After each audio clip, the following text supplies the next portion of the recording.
with huge dreams and a passion for craft beer. She will not let anything stop her from her dream career. Lauren.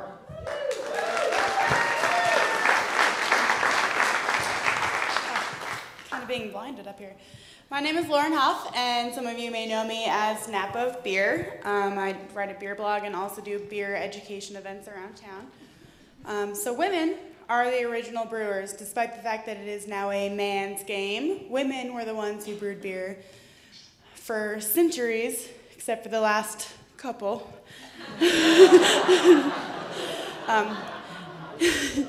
Even children drank beer, so happens. In ancient cultures, beer is what made the world go round. It's creation stories, religious rituals, daily life, laws, everything revolved around beer. Many cultures credit goddesses to creating beer. In Egypt, Hathor, the goddess of drunkenness, dancing, and happiness, became the goddess of such because she got bloodthirsty and started killing everybody. And they decided to create a red beer to trick her, so she became drunk and happy. In Finland, 3 women were trying to create the ultimate beverage for a wedding party and ended up creating beer. Thus, everyone was happy. Weddings are not the only occasion that women brew beer for. They brewed beer for everything from, hey, you're on your period and grumpy, have a beer, and hey, you're in labor, have a beer.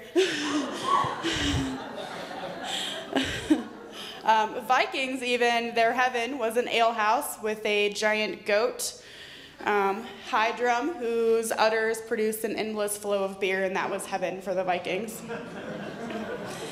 Daily life in Sumeria, Sumerian culture was about beer, and there was the Himn Ninkasi, which taught everybody how to brew beer. It's the oldest beer recipe, the oldest recipe known to man is about beer, and women made it.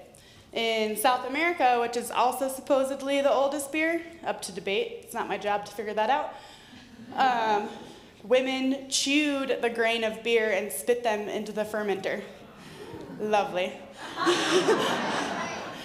Dogfish had actually recreated that beer, but they had men chew it, which probably didn't work the same because it was the women's enzymes that made it work.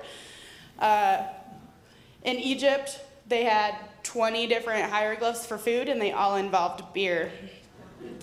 The oldest code of law stated that if you sold terrible beer, and they mentioned she and her, so obviously the brewers were women, you would be drowned. So don't sell terrible beer. Viking law, even though women weren't allowed to own property, all the brewing equipment was theirs. Here you go. Have the brewing equipment, but no property, just the brewing equipment. However, eventually, women were no longer the brewers, and we can blame the Greeks and Romans for that because they decided wine was better. And brewing was for lowbrow people, so women did not do that because they wanted to appear classy.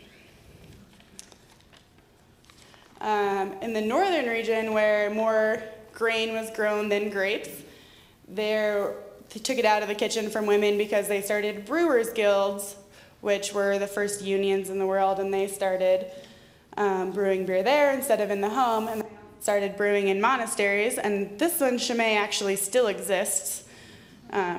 Awesome beer, by the way. Try it out. And then industrialization really screwed everybody because no longer, before they brewed beer because that was the only thing to drink if you didn't want to die of the plague. Now they could make clean water and make beer in bigger batches, so you no longer had to brew it in the house. But beer after that was geared toward men. They, even in the 1890s, still had the scantily girl with her toe showing if you buy beer. But nowadays, women are making a comeback in beer, and there's tons of organizations that support women. Pink Boot Society supports brewers. Ales for Females down in Loveland, women group. Even in Fort Collins, we have 2 of the most highly regarded women in beer, both from New Belgium. Lauren Salazar, amazing woman, head of the sour program there, and Kim Jordan, CEO of New Belgium. And even more and more women are starting to get into brewing, and it's definitely something that we need to do. We have a women's beer club here in Fort Collins called Beer Buddies at the Maryville town. So we brewed our first batch a few weeks ago. So yeah.